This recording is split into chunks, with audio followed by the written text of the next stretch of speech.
유엔 기후변화협약 당사국 총회 참가국들이 2030년까지 메탄을 30% 감축하는 데 합의했습니다. 테슬라가 렌터카 업체 허츠와 계약이 미완 상태라고 밝혔습니다. 야후가 중국의 콘텐트 제공을 종료했습니다. 미국이 5세에서 11세 어린이 백신 접종을 8일부터 시작할 계획입니다.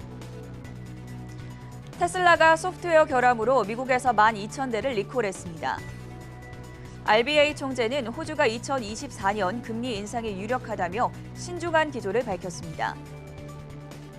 유로존의 10월 제조업 PMI 지수가 58.3으로 집계됐습니다. 인플레이션 압력이 확대됐습니다. 진로우가 주택 7,000채 매각을 모색한다는 보도가 나오자 주가가 11% 급락했습니다.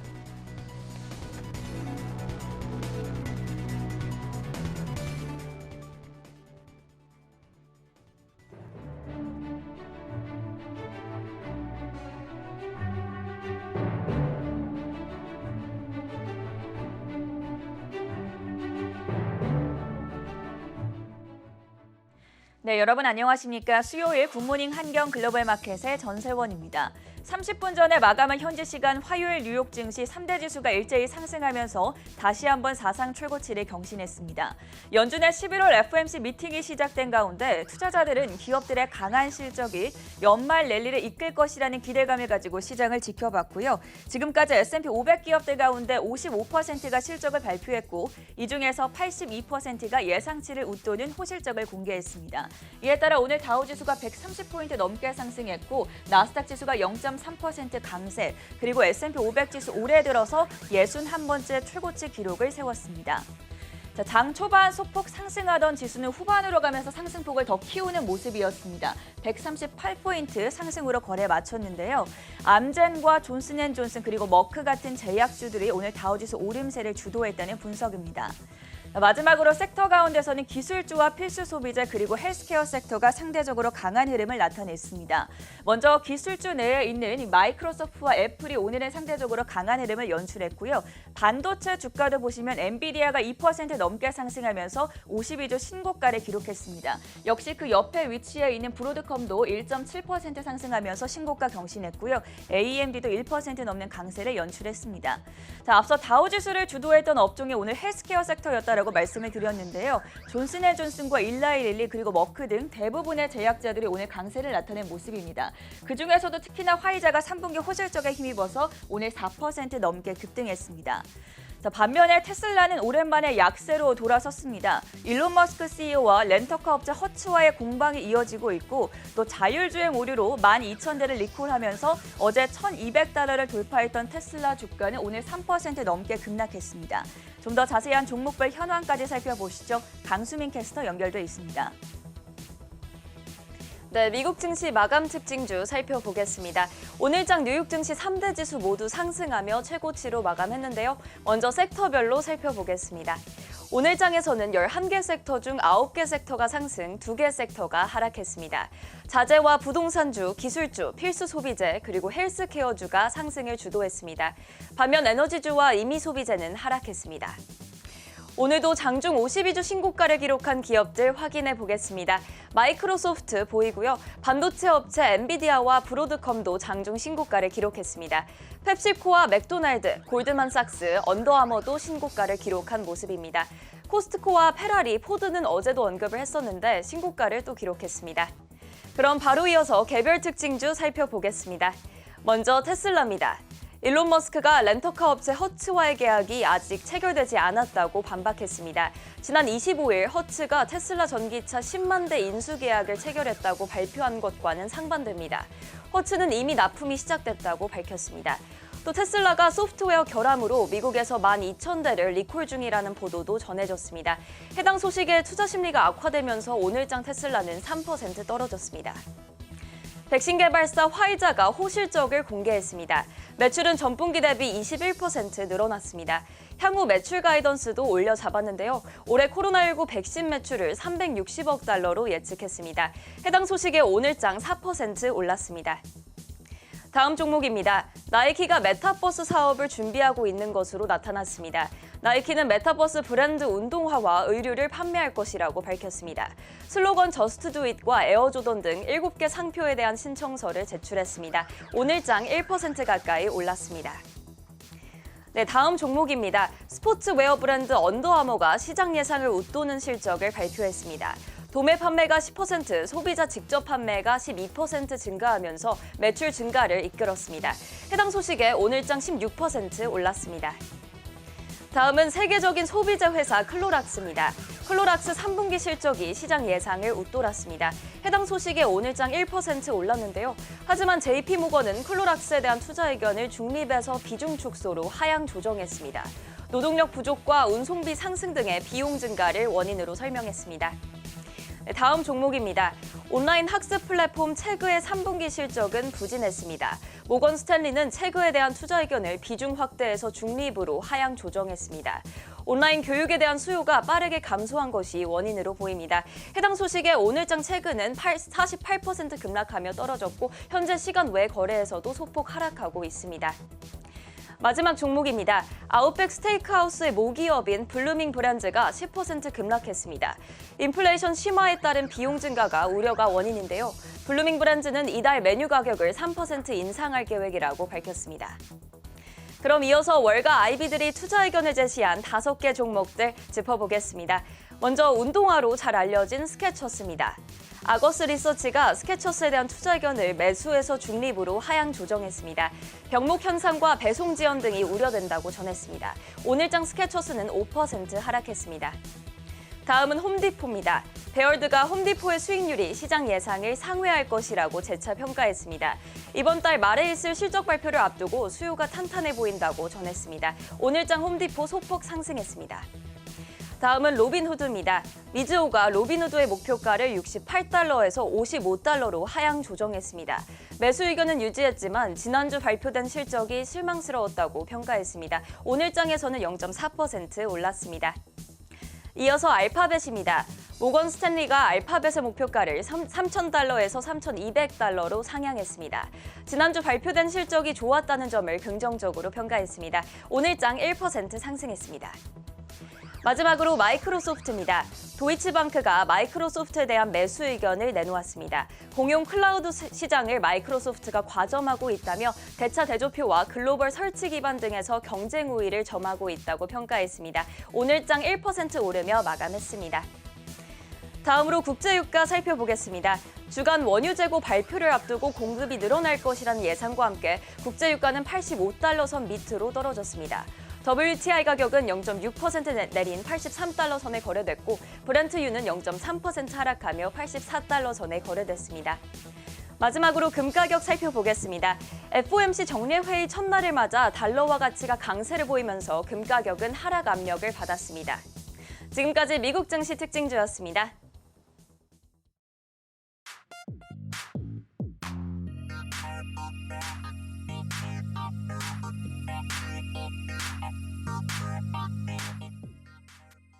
네, 24시간 잠들지 않은 해외 투자 뉴스를 전해드리는 굿모닝 한경 글로벌 마켓 시간입니다. 홍성진 그리고 전가은 외신캐스터 나와 있습니다. 어서 오세요. 자, 오늘까지 뉴욕 증시가 3거래일 연속해서 동반 사상 최고치 랠리를 이어가고 있습니다. 오늘은 어떤 소식들이 준비되어 있을지 먼저 화면 통해서 첫 번째 소식 확인해 보시죠. 앞서 오프닝에서도 말씀을 드렸지만 COP26 참가국들이 2030년까지 메탄을 30% 감축하는 데 합의했다라는 보도가 나왔습니다. 메탄은 보통 쓰레기 매립지나 농업 분야에서 발생이 되는데 사실 저는 예전에 초등학교 교과서에서 공부를 했던 기억이 나요. 홍성진 캐스터 오늘은 어떤 내용이었을까요? 네, 최근 전 세계적으로 기후변화 리스크가 대두된 가운데 제26차 UN 기후변화 현황 당사국 총회 COP26 참가국들이 향후 메탄 배출량을 대폭 줄이기로 합의했습니다. 현지 시간 2일 월스트리트저널이 이날 회의에 참가한 국가들이 메탄 배출량을 2030년까지 최소 30%까지 감축할 예정이라고 밝혔는데요. 이와 함께 산림을 보호하기 위해 각국이 다양한 정책을 내놓고 있다면서 미국과 중국, 러시아 등을 포함한 주요 국가들이 대부분 동참했다고 전했습니다. 이날 바이든 대통령은 기후변화 대응을 위한 전 세계 국가들의 적극적인 대응을 강조하면서 미국 역시 메탄 배출량을 줄이기 위해 앞장설 것이라고 밝혔습니다. 실제로 바이든의 연설에 맞춰 미국 환경보호청과 농무부 등 5개 부처가 미국 내 메탄 배출 감축을 위한 조치를 발표한 것으로 확인됐는데요. 우선 환경보호청은 신규 석유 및 가스 시설에 대한 기존 규정을 강화할 예정이라고 전했고, 또 주 정부가 전국의 기존 시설에서 메탄가스 배출을 줄이기 위한 계획을 마련하도록 조치를 취했습니다. 이어서 오래된 유정에 대한 기준을 더욱 엄격하게 설정할 것이라고 밝혔는데요. 백악관은 이번 환경보호청의 조치를 통해 오는 2035년까지 약 4,100만 톤의 매출 배탈량을 줄일 수 있을 것이라고 평가했습니다. 한편 COP26 참가국들은 이날 산림 보호를 위한 각국의 정책도 발표했습니다. 우선 영국을 비롯한 12개 국가들은 내년부터 2025년까지 약 120억 달러의 기금을 조성할 예정이라고 밝혔는데요. 이를 통해 개발도상국의 토양 회복과 산불 진화에 지원할 예정이라면서 이번 자금이 기후변화 대응에 큰 역할을 할 것이라고 강조했습니다. 또 유럽연합은 향후 5년 동안 산림 보호를 위해 유럽연합 예산에 약 10억 유로를 편성할 것이라고 밝혔고, 일본 역시 탄소 중립 달성을 위해 최대 100억 달러를 지원할 예정이라고 전했습니다. 이를 두고 보리스 존슨 총리는 이번 COP26 합의는 유례 없는 성과물이라면서 전문가들이 우려하는 기후변화 리스크가 빠른 시일 내에 안정될 것이라고 평가했는데요. 바이든 대통령 역시 메탄 배출량을 30% 수준으로 줄인다는 것은 큰 의미가 있다면서 이를 통해 엄청난 경제 효과도 목격할 수 있을 것이라고 덧붙였습니다. 어제 국내에서도 문재인 대통령이 국제 메탄 서약에 가입을 선언을 했죠. 물론 기후 위기를 해결하는 한 가지 방안으로 제시가 되고 있기는 하지만 국내의 또 농축산업계에도 역시나 현실을 좀 외면하지 말아야 하는 만큼 이런 점들 국내 증시 투자할 때도 고려해 보셨으면 좋겠고요. 두 번째 이슈로 넘어가 보겠습니다. 오늘 테슬라가 오랜만에 3% 정도 하락을 했습니다. 지난 한 달 동안 50% 넘게 급등을 했기 때문에 이 정도 하락은 좀 괜찮다라고 볼 수도 있을 것 같고요. 선방했다라는 평가도 나오고 있습니다. 렌터카 업체 허츠와 계약이 아직이라는 일론 머스크의 설전이 이어지고 있는데 이에 대한 외신들의 평가들은 어떻습니까? 네, 테슬라 주가는 최근 9거래일 가운데 8거래일 동안 상승세를 보였습니다. 또 지난 3개월간 70% 상승하는 모습이었는데요. 여기에 최근 포드와 제너럴 모터스 등을 제치고 렌터카 업체 허츠에 10만 대 계약을 맺는다는 소식이 전해지면서 전기차 경쟁에서 선두로 나서는 듯 했습니다. 하지만 오늘 장에서는 프리마켓에서부터 4% 정도 빠지면서 시작을 했는데요. 그게 허츠와의 계약 불확실성 그리고 차량 리콜에 관한 보도가 하락세를 주도했습니다. 먼저 허츠 10만 대 계약에 관해 일론 머스크가 트위터에 테슬라가 아직은 계약을 맺은 것은 아니라고 번복하는 글을 올렸습니다. 이 내용을 살펴보면 테슬라는 생산보다 수요가 훨씬 많으므로 허츠의 소비자와 같은 마진으로 전기차를 판매할 것이라고 밝히고 있습니다. 자동차 제조업체가 일반적으로 렌터카 업체가 대규모 계약을 체결할 때 할인을 적용하는 것을 염두에 둔 발언으로 보입니다. 자세한 사항을 묻는 CNBC의 질문에는 두 회사 모두 응답을 하진 않았습니다. 또 이와 더불어 미국에서 테슬라가 자사의 완전 자율주행 프로그램 소프트웨어 문제로 11,704대의 차량을 리콜 중이라는 보도도 전해졌습니다. 이번 리콜은 지난달 23일 배포된 FSD 10.3 버전에서 자동 비상 브레이크 작동 등의 일부 오류가 생기면서 주목을 받았습니다. 회사는 이 문제를 새 소프트웨어 업데이트를 통해 해결했으나 규제 당국의 우려와 조사를 피하기는 어려울 것으로 보입니다. 한편 배런스는 이 두 가지 이유 외에도 테슬라가 과매수 상태라고 분석했습니다. overbought, 과매수 상태는 그 주식이 과거 비록에 비해서 얼마나 빨리 오르거나 내리는지를 나타내는 전문 용어인데요. 이를 나타내는 척도 가운데 하나인 상대 강도 지수, 기준 수치가 50이고 70% 이상은 거래자들이 매도를 생각하기 시작하는 시기인데 테슬라의 강도는 이보다 높은 94로 집계되고 있습니다. 네, 테슬라 관련한 자세한 소식들 전해드렸고요. 세 번째 뉴스로 넘어가 보시죠. 얼마 전에 페이스북이 메타 플랫폼이라고 이름을 바꿨었는데 이번에는 나이키가 메타버스 브랜드의 운동화 및 의류를 판매한다라는 보도가 나왔습니다. 홍성진 캐스터가 짚어주시죠. 네, 페이스북이 본격적인 메타버스 사업에 착수한 가운데 글로벌 기업들 역시 메타버스 쪽으로 시선을 돌리고 있는 것으로 확인됐습니다. 현지 시간 2일 CNBC는 Nike's quietly preparing for metaverse. 나이키가 은밀하게 메타버스 사업을 준비하고 있다고 밝혔는데요. 이미 메타버스와 관련된 7개 상표권 등록을 신청했다면서 여기에 나이키, Just Do It, 에어조던 같은 제품들이 들어갔다고 전했습니다. 앞서 페이스북이 지난달 28일 회사 이름을 메타로 바꾸면서 메타버스에 대한 투자자들의 관심이 나날이 늘어나고 있습니다. 실제로 메타버스와 관련된 가상화폐 디센트럴랜드의 경우에는 일주일 사이 무려 400% 이상 급등하면서 시장 관계자들의 주목을 받은 바 있는데요. 나이키 역시 이런 메타버스 흐름을 이식했는지 메타버스에 사용될 수 있는 브랜드 운동화에 대한 상표 등록을 마친 상태입니다. 이를 통해 앞으로 사용자들은 로블록스 같은 메타버스 플랫폼에서 나이키의 허락 없이 아바타의 나이키 상품을 입히거나 신길 수 없게 됐습니다. 그동안 메타버스 플랫폼에 따로 상표 등록이 없었던 만큼 사용자들은 아바타에 자신이 원하는 브랜드의 상품을 꾸밀 수 있었는데요. 이를 두고 CNBC는 앞으로 나이키 같은 움직임을 보이는 회사들이 늘어날 것이라면서 나이키가 새로운 시대에 맞춰 자신들의 상표권 보호에 발빠른 조치를 취했다고 평가했습니다. 한편 최근 메타버스에 대한 투자자들의 관심이 늘어난 가운데 메타버스의 블록체인 기술을 제공하는 가상화폐 이더리움도 주목을 받고 있습니다. 이더리움의 블록체인 시스템은 현재 메타버스, NFT, 디파이 등 다양한 분야의 기술을 제공하고 있는데요. 여기에 골드만삭스가 연말까지 이더리움의 가격이 $8,000를 돌파하면서 역대 최고치를 경신할 것이라는 전망을 내놔 큰 화제가 되기도 했습니다. 골드만삭스는 최근 비트코인 ETF가 승인된 만큼 향후 이더리움 ETF도 승인될 가능성이 커졌다고 밝혔는데요. 여기에 블록체인 기술에 대한 강한 수요가 이더리움의 가격을 견인하고 있다면서 연말까지 $8,000를 충분히 돌파할 것이라고 분석했습니다. 이더리움 이 같은 소식에 힘입어 오늘 코인데스크 기준으로 전일 대비 4% 오른 $4,500 선에 거래되고 있는 점 참고하시기 바랍니다. 기업들의 여러 가지 특징적인 소식들 전해드리고 있는 가운데 지금 장 마감 이후에 새로운 속보 소식이 나왔습니다. 미국의 생활용품 업체죠. 베드베스앤비욘드가 지금 크로거와 함께 이커머스 파트너십을 새로 계약을 체결했다라는 소식이 나오면서 현재 시간의 거래에서 56% 정도 급등하고 있다는 점 전해드리겠고요. 네 번째 뉴스 확인해 보도록 하겠습니다.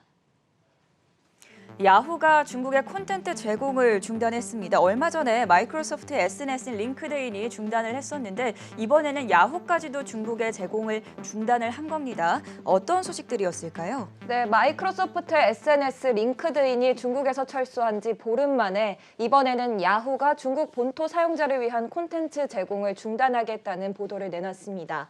야후의 대변인은 날로 도전적으로 변화하는 중국의 사업 환경을 고려하여 중국 철수 계획을 결정했다고 밝혔습니다. 야후는 1999년 중국 인터넷 사업을 시작하고 2012년에는 중국 최대 전자상거래 기업인 알리바바의 중국 서비스 대부분을 매각했습니다. 2015년에는 베이징에 있던 연구개발센터도 폐쇄됐습니다. 이후에는 날씨와 외국어 뉴스 기사를 보여주는 일부 페이지만 부분적으로 운영하고 있었기 때문에 AP통신은 이번 철수 선언은 상징적인 것에 가깝다고 지적했습니다. 월스트리트저널은 야후의 철수가 1일부터 시행된 중국의 개인정보보호법과 관련이 깊다고 분석했습니다.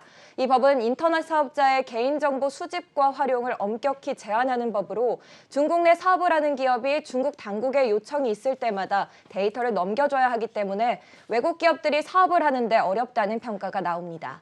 이뿐만 아니라 중국에서 반독점법도 시행이 되면서 대형 기술주 통제가 강화된다는 평가도 있었습니다.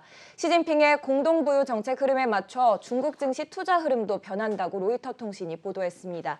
매뉴라이프의 중화펀드는 지난 1년 동안 알리바바와 텐센트의 비중을 삭감했습니다. 공동부유 정책은 결국 기술과 에너지 산업 부문에서 자급자족을 하기 위한 중국의 목표를 반영하기도 하는데요. 골드만삭스는 중국을 투자할 때 재생에너지, 또 기술주 중에서는 하드웨어, 고급 제조업, 대량 소비자 브랜드 등에 집중하라고 전했습니다. 샤오미와 리닝과 같은 토종 브랜드, 윌 세미컨덕터와 화홍 세미컨덕터 같은 반도체 기업, 그리고 룽기 그린에너지와 신리 솔라 등의 회사들 참고하시면 좋겠습니다. 반면에 명품 소비재나 소프트웨어 기술주, 교육과 부동산, 미디어 엔터 부문은 피하라고 조언했습니다. 중국의 이코노미스트는 공동부유가 중기적으로 중하위 소득층의 구매력을 상승시켜 관광과 케이터링, 헬스케어 등의 중산층 소비 부문이 수혜를 볼 것이라고 전하고 있습니다. 네, 수요일 오늘의 마지막 소식까지 확인을 해볼 텐데요. 오늘은 웰스파고가 선정한 단기 모멘텀 기대주들 5가지를 정리했습니다. 이혜은 캐스터가 준비했습니다. 2021년이 50거래일도 채 남지 않았습니다. 웰스파고의 애널리스트들은 이와 관련해 모멘텀 기대주를 주목했습니다. 특히 연말까지 S&P 500 지수는 5%가량 상승할 것이며 모멘텀 기대주들이 이를 주도할 것이라고 언급했는데요. 웰스파고의 목록에 오른 기업들은 모두 비중 확대 의견을 받았다는 점 또한 참고하시면 좋을 것 같습니다. 그럼 구체적으로 어떤 기업들이 리스트에 올랐는지 살펴보겠습니다. 첫 번째로 선정된 기업은 구글의 모회사인 알파벳입니다. 최근 알파벳은 월가의 예상치를 웃도는 3분기 실적을 발표했습니다. 또 웰스파고는 구글의 광고 매출이 43% 증가한 점과 구글이 애플의 개인정보 보호 정책 변경 타격에서 비교적 자유로웠던 점을 주목했는데요. 구글은 올해 들어 약 74% 상승했습니다. 다음은 온라인 여행 회사인 익스피디아입니다. 익스피디아는 전 세계 여행 서비스 및 광고 서비스를 제공하고 있는데요. 최근 미국은 11월 8일부터 백신 맞은 외국인의 입국을 허용하는 등 여행 제한을 완화할 예정입니다. 따라서 시장에는 여행 수요가 더욱 회복될 것으로 기대감을 모았는데요. 익스피디아는 현지 시각 11월 4일 실적을 발표할 예정입니다. 또 올해 약 26% 상승했으며 글로벌 IB들 또한 비중 확대 의견 보이고 있습니다. 다음으로 웰스파고는 세계적인 모빌리티 회사인 포드를 리스트에 올렸습니다. 웰스파고는 포드가 월가의 예상치의 2배 가까운 실적을 발표한 점과 이미 연말 가이던스를 2번이나 높인 점을 예의주시했는데요. 이외에도 3분기 실적 발표 당시 포드는 2022년에 매출이 10%가량 상승할 것이라고 발표한 바 있습니다. 다음은 대번에너지 그룹입니다. 대번에너지는 석유 및 천연가스의 개발과 생산에 종사하고 있는 기업인데요. 웰스파고는 에너지 가격이 급등하며 2021년에 주가가 154% 증가한 점을 주목했습니다. 웰스파고는 이외에도 골드만삭스 또한 대본에너지가 선도적으로 탄소 배출량을 줄여가고 있다는 점을 주목하며 ESG 수혜주로 선정하기도 했습니다. 마지막은 뱅크 오브 아메리카입니다. 웰스파고는 금융주들이 이번 3분기에 깜짝 실적을 발표한 점을 강조하며 회사가 확장 모드로 들어섰다고 언급했는데요. 반면 투자은행 베어드는 현지 시각 1일 뱅크 오브 아메리카를 비중 축소로 강등시켰습니다. 내년 예상되는 금리 인상의 혜택을 다른 은행에 비해 비교적 적게 받을 것이라고 예상했습니다. 하지만 월가 애널리스트 27명 중 14명은 매수 의견을 보이고 있고 이들의 평균 의견은 비중 확대인 점 참고하시길 바랍니다. 그럼 지금까지 웰스파고가 주목한 단기 모멘텀 기대주 알아봤습니다.